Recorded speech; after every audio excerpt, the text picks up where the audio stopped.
అందరికీ నమస్కారం. ఈరోజు మీ అందరికీ నేను వినిపించబోయే కథ జీవన రాజకీయం. రచయిత ఇంద్రగంటి జానకి బాలగారు. ఇక కథలోకి వెళితే, తలతలా మెరుస్తున్న తన స్కూటర్ని తనివి తీరా మరొక్కసారి చూసుకొని జేబు రుమాలు తీసి సున్నితంగా వ్యూ మిర్రర్ తుడిచి స్టాండ్ తీసి స్టార్ట్ చేసి 2 సార్లు హారన్ మోగించాడు మోహన్. ఆ రోజు ఫిబ్రవరి 24వ తేదీ. మోహన్ కొత్త స్కూటర్ మీద మొదటిసారి బయలుదేరబోతున్నాడు. తార ఇంట్లోంచి కాలు బయటికి పెట్టబోయి చటుక్కున ఆగిపోయింది. ఒక్కసారి భూమి కంపించినట్టు, నేల చీలుకుపోతున్నట్టుగా, ఇంటి కప్పు పెళ్ళలుగా కూలి మీద పడుతున్నట్టుగా ఆమె బాధతో మెలికలు తిరిగింది. కళ్ళు గిర్రుమని తిరిగాయి. కాళ్ళు దడదడలాడిపోయాయి. పొద్దుట నుంచి సన్నగా బాధిస్తున్న పొత్తి కడుపులోని నొప్పి ఒక్కసారి వికృత రూపం దాల్చి కొండ చిలువ కదిలినట్టయి కడుపు చీల్చుకొని ఏదో ఏలియన్ బయటకొస్తున్నట్లు అనిపించింది. బాధతో ఒళ్ళంతా చెమటముద్ద అవడమే కాకుండా వెచ్చగా బట్టలన్నీ భల్లున తడిసిపోయాయి. అమ్మా అంటూ పెద్ద కేక పెట్టి అక్కడే కూలబడబోయి తలుపు సాయంతో నిలదొక్కుంది.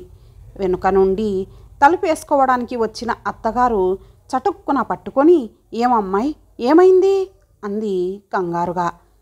అంతలో ఆమె పరిస్థితి గ్రహించి అదేమిటంటూ గుట్టుగా పొదివి పట్టుకొని లోపలికి నడిపించుకెళ్ళింది.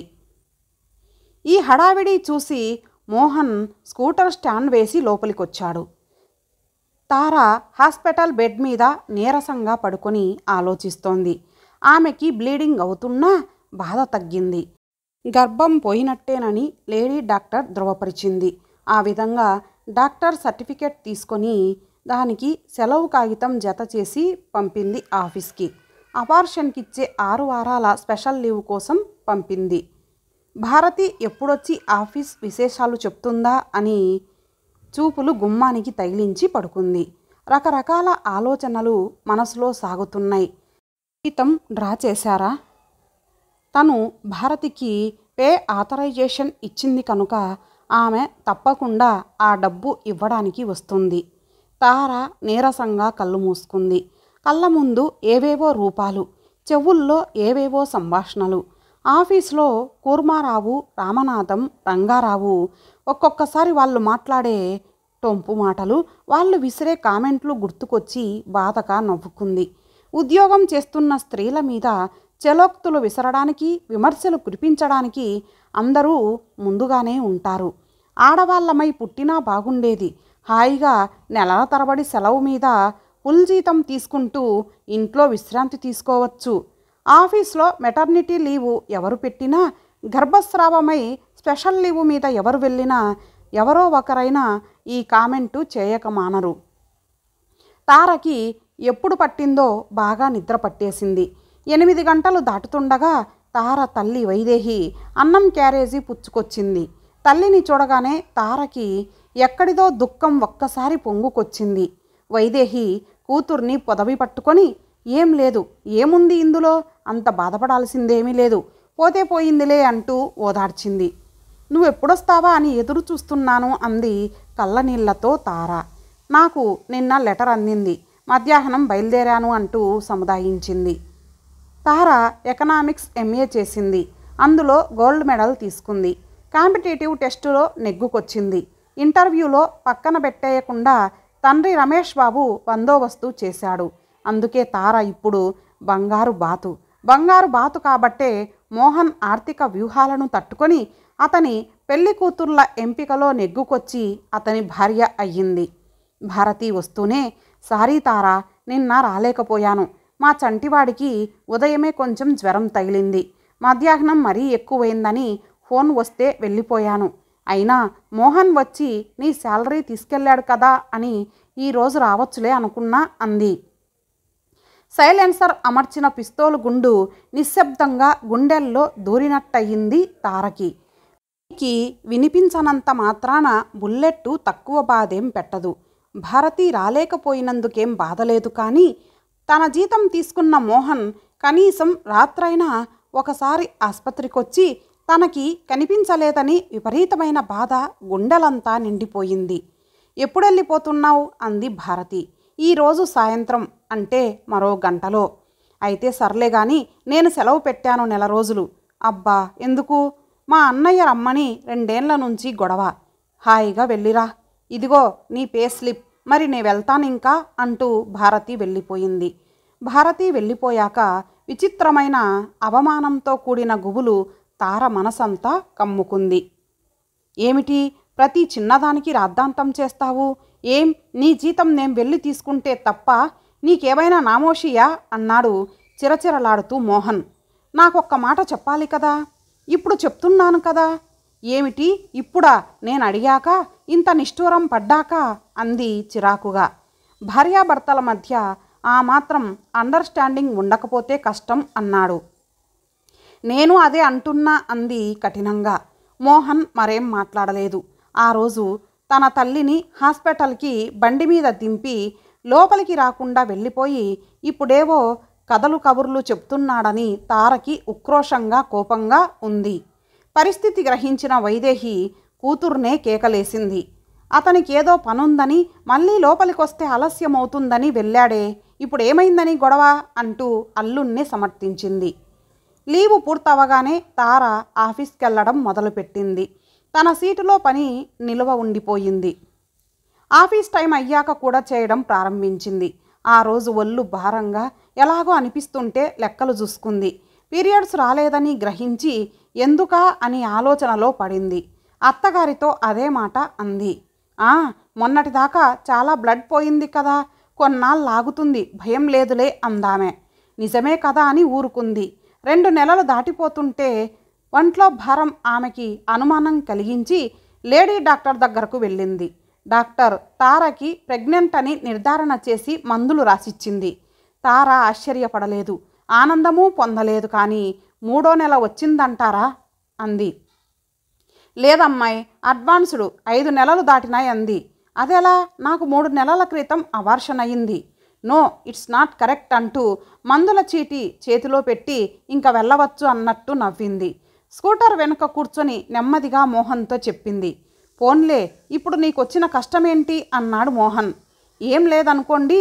అప్పుడు చూసింది డాక్టర్ లలిత. ఆమె అమెరికా వెళ్ళే హడావిడిలో ఉన్నారు. 2 సార్లు ట్రై చేసినా దొరకలేదు నెమ్మదిగా అంది తార. ఇప్పుడు నీ ప్రాబ్లం ఏమిటో అర్థం కావడం లేదు అన్నాడు భుజాల మీదుగా వెనక్కి తిరిగి విసుగ్గా. అతనికి త్వరగా విసుగు పెరిగిన కొద్దీ కంఠం పెద్దదవడం లక్షణాలు. వెంటనే తార సర్దుకుంది. నో ప్రాబ్లం అంది. 4 రోజుల తర్వాత భారతిని తోడుగా తీసుకొని బాగా అనుభవం కల డాక్టర్ మహాలక్ష్మి గారి దగ్గరకు వెళ్ళింది తార. వీళ్ళు వెళ్ళేసరికి ఆమె కాస్త విశ్రాంతిగానే ఉంది. భారతికి ఆమె పూర్వమే తెలిసి ఉండటం వల్ల చనువుగా పలకరించింది. ఆమె తారని పరీక్ష చేసి 5వ నెల దాటిందని, సెప్టెంబర్ 20 డెలివరీ డేట్ ఇచ్చింది. తార నెమ్మదిగా అసలు జరిగిన కథ చెప్పింది. ఓ అదా, ఒక్కొక్కసారి అలా జరుగుతూ ఉంటుంది. ఇంప్లాంటేషన్ అంటే ఫెర్టిలైజ్డ్ ఎగ్ గర్భసంచిలో ఒక పక్కగా ఒక ప్రదేశానికి చేరి ఉండిపోతుంది. అప్పుడు కొందరికి బాగా రక్తస్రావం అవుతుంది. దాన్ని పోస్ట్ అబార్షల్ బ్లీడింగ్గా పొరబడితే ఇలాంటి అనుమానం వస్తుంది. కానీ అప్పుడు పిండం ఏం కాదు, క్రమంగా పిండం పెరిగి బిడ్డ పుట్టవచ్చు. అదే జరిగింది అంది డాక్టర్ అమ్మ. ఆ మహాలక్ష్మి గారికి వైద్యంలో ఎంత అనుభవం ఉందో, ఆసక్తి చూపించిన వారికి అన్నీ విపులంగా చెప్పే అంత ఉత్సాహం, ఓర్పు కూడా ఉన్నాయి. సెప్టెంబర్ 10 వరకు ఆఫీస్కి వెళ్ళిన తార 11 నుంచి మెటర్నిటీ లీవ్ అప్లై చేసింది. ప్రస్తుతం తారకి పుట్టబోయే బుజ్జి పాపాయి కోసం ఎదురు చూడడం తప్ప మరో వ్యాపకం ఆలోచన లేదు. ఆ రోజు పాపకి బారసాల. ఇరువైపులా బంధువులతో ఇల్లంతా కలకల్లాడుతోంది. పాపకి భాగ్యశ్రీ అని పేరు పెట్టారు. అత్తగారు మామగారు తన హోదాకి తగిన బట్టలు పెట్టలేదేమోనని అనుమానంతో మోహన్ తనకిచ్చిన బట్టలు రహస్యంగా చూసుకుంటున్నాడు. అందరూ భోజనాలయ్యి తాంబూలాలు వేసుకొని కులాసా కబుర్లు చెప్పుకుంటూ కూర్చున్నారు.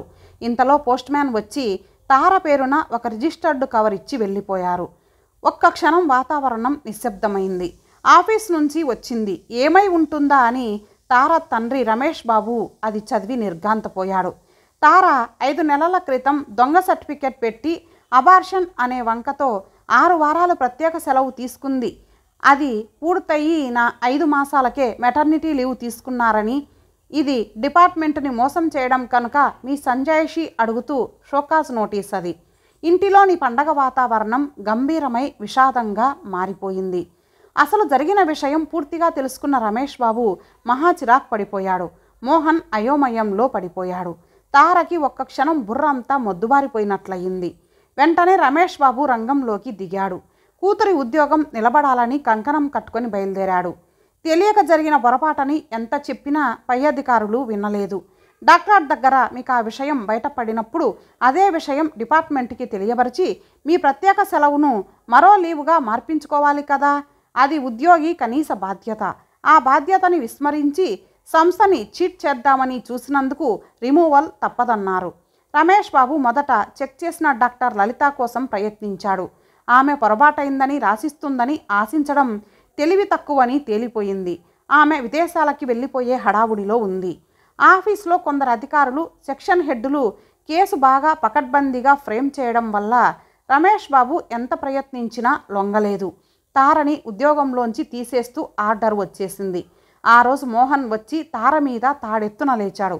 ఉద్యోగం చేస్తున్నామని పెద్ద ఫోజు, రూల్స్ తెలియవు, రెగ్యులేషన్స్ తెలియవు, ఆడవాళ్ళు ఏమైనా అంటే మాత్రం పౌరుషం పొడుచుకొస్తుంది అంటూ ఏవేవో మాట్లాడాడు.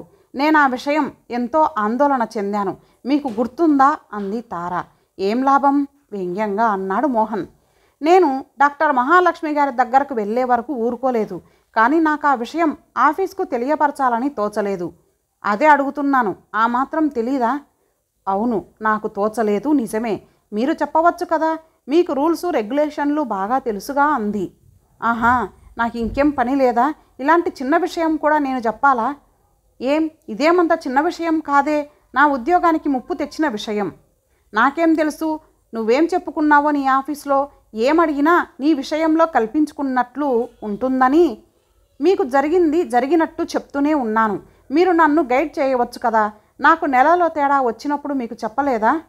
ఏమో, నాకేం గుర్తు? నాకు నీ ముట్టు నెలలు గుర్తు పెట్టుకోవడమే తప్ప వేరే పని లేదనుకున్నావా? ఒక్కసారి తారలో కోపం తారాస్థాయినందుకుంది.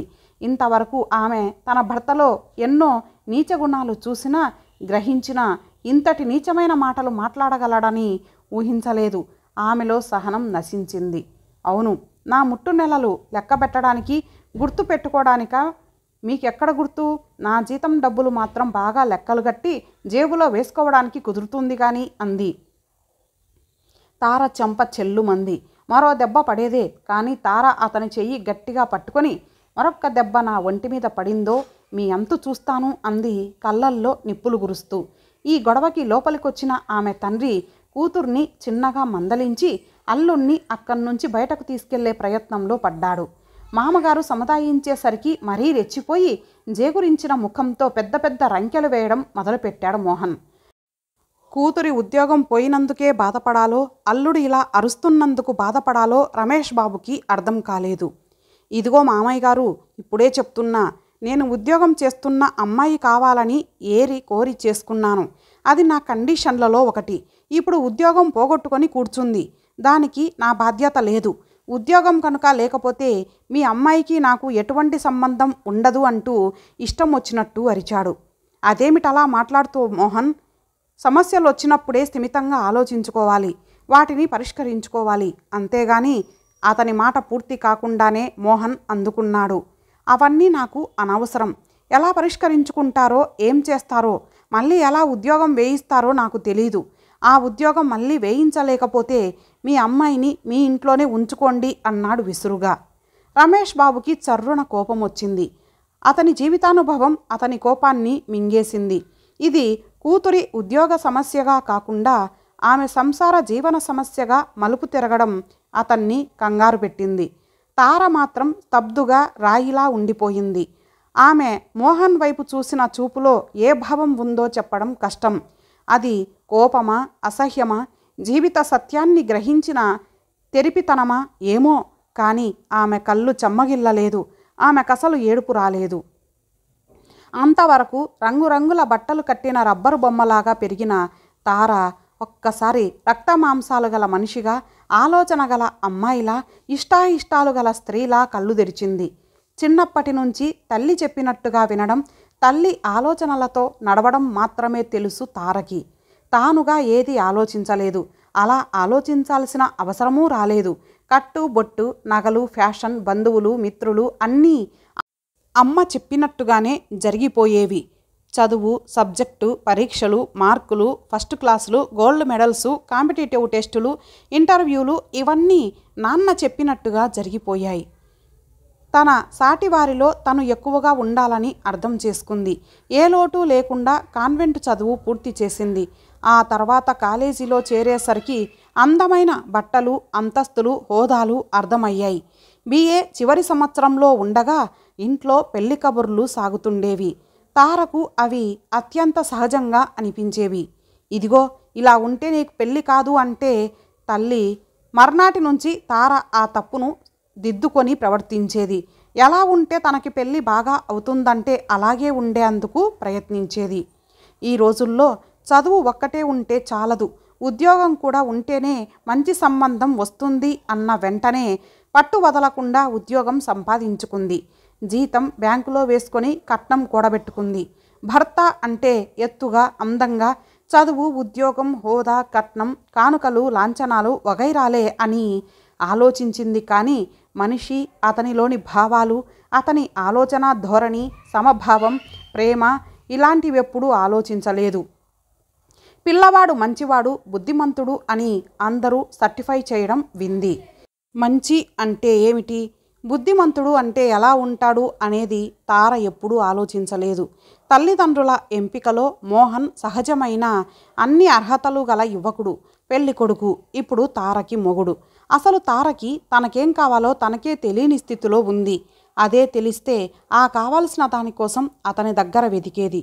తారకు ఇప్పుడే తను కోల్పోయిన వ్యక్తిత్వం అర్థమవుతోంది. అలా అర్థం అవ్వడం మొదలు పెట్టగా విపరీతమైన అసంతృప్తి ఆమె మనసుని కాల్చి పారేస్తోంది. రమేష్ బాబు రంగప్రవేశం చేశాడు. ఆఫీసులో కొందరు ఆడవాళ్ల మీద కేవలం ఈర్ష్య, అసూయల కొద్దీ ఈ కేసు బాగా భూతద్దంలో పెట్టి చూపించి ఫ్రేమ్ చేశారు.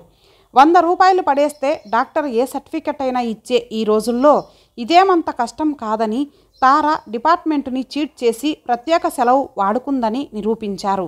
అవన్నీ తిరగదోడించి అందరినీ ఒప్పించి బతిమాలి 25,000 ఖర్చు చేసి 6 ఏళ్ల సర్వీస్ పోగొట్టుకొని ఫ్రెష్గా అపాయింట్మెంటు సంపాదించేసరికి రమేష్ బాబు లాంటి వ్యవహారం తెలిసిన మనిషికే ఏడాది పట్టింది. రోజులు, వారాలు, నెలలు గడిచే కొద్దీ తారలో ఆలోచన పదునైంది. ఏడాదిలోనూ మోహన్ తారని చూడటానికి 2-3 సార్లు వచ్చాడు. ఇద్దరి మధ్య పొడి పొడి మాటలు జరిగాయి. అతను రమ్మనమని అడగలేదు, ఆమె వస్తానని ఆత్రం చూపించలేదు. ఆ రోజు రమేష్ బాబు ఆనందంతో ఆటోలోంచి దూకినంత వేగంగా దిగి చకచక ఇంట్లోకి జొరబడ్డాడు. తారా, అమ్మా తారా, తల్లి తారా అంటూ అతని గొంతు ఆవేశం, ఆనందం కలిసి గుడిలో గంటలా మోగింది. వైదేహి లోపల నుంచి హడావిడిగా వచ్చింది. వైదేహి, మన కష్టాలు గట్టెక్కాయి, ఇదిగో తార ఉద్యోగం ఆర్డరు అన్నాడు. లోపల గదిలో కూర్చొని ఏదో పుస్తకం చదువుకుంటున్న తార పరుగున హాల్లోకి వచ్చింది. ఇదిగోనమ్మా నీ ఆర్డరు. ఆమె ఆతృతగా అందుకుంది. కళ్ళల్లో చివ్వున చిమ్మిన నీటి వల్ల ఏం కనిపించలేదు. రేపే జాయిన్ అవుదువు కానీ, రేపు మంచి రోజు కూడా. అలాగే నాన్న అంది. ఆమె గొంతు వణికింది, దుఃఖంతో పూడుకుపోయింది. ఆ తల్లిదండ్రులు ఆమె బాధను అర్థం చేసుకొని నిట్టూర్చారు. ఇంట్లో అడుగుపెట్టిన అల్లుడికి ఎంతో మర్యాద చేసింది అత్తగారు వైదేహి. గౌరవంగా ఆహ్వానించి ఉత్సాహంగా కబుర్లు చెప్పారు మామగారు రమేష్ బాబు. అప్పుడే వచ్చింది తార. తార, ఎల్లుండి మంచిదట అమ్మ చెప్పింది, మన ఇంటికి వెళ్దాం అన్నాడు మోహన్. రమేష్ బాబు ముఖంలో ఏదో తృప్తి, వైదేహి ముఖంలో ఒక రకమైన రిలీఫ్. నేను రాను అంది తార. ఆ కంఠంలో కోపం, ఉద్రేకం లేవు. దృఢ నిశ్చయం ఖంగుమని మోగింది. రమేష్ బాబు, వైదేహి ఒక్క క్షణం వెనక్కి జంకారు. మోహన్ ముఖం వివర్ణమైంది. అదేమిటమ్మా అని ఇంకా ఏదో చెప్పబోయిన తండ్రి మాటకి అడ్డొచ్చి, నాన్న అదంతే, నా ఉద్యోగం నాకిప్పించి బతుకు తెరువునిచ్చారు. మీ రుణం జన్మలో తీర్చుకోలేను, కానీ ఈ మొగుడితో వెళ్ళి కాపురం చెయ్యమని మాత్రం అడక్కండి. తారా, తల్లి ఏదో అనబోయింది. మోహన్ ఒక వెర్రినవ్వు లాంటిది నవ్వాడు. దొంగతనం చేస్తూ పట్టుబడినవాడు కప్పిపుచ్చుకునే ధోరణిలా. ఏదో నేను ఆవేశంలో అన్న మాటలు పట్టించుకున్నట్లుంది. భార్యాభర్తలన్నాక స్టాప్ ఇట్, ఇంకా చాలు, మరేం మాట్లాడకండి. నేను ఈ జన్మలో మీ దగ్గరికి రాను, మీతో జీవించను. ఏమనుకుంటున్నావో? నేనేమనుకున్నా మీకు అనవసరం. విడాకులకి ప్రయత్నించుకోండి, కాదంటే నేనే చేస్తాను. మరింక ఒక్క క్షణం కూడా అక్కడ నిలబడలేదు తార. విసురుగా తన గదిలోకి వెళ్ళి తలుపేసుకుంది. ఇంతటితో ఈ కథ సమాప్తం. మరలా మరొక మంచి కథతో కలుద్దాం. అంతవరకు సెలవు. నమస్తే.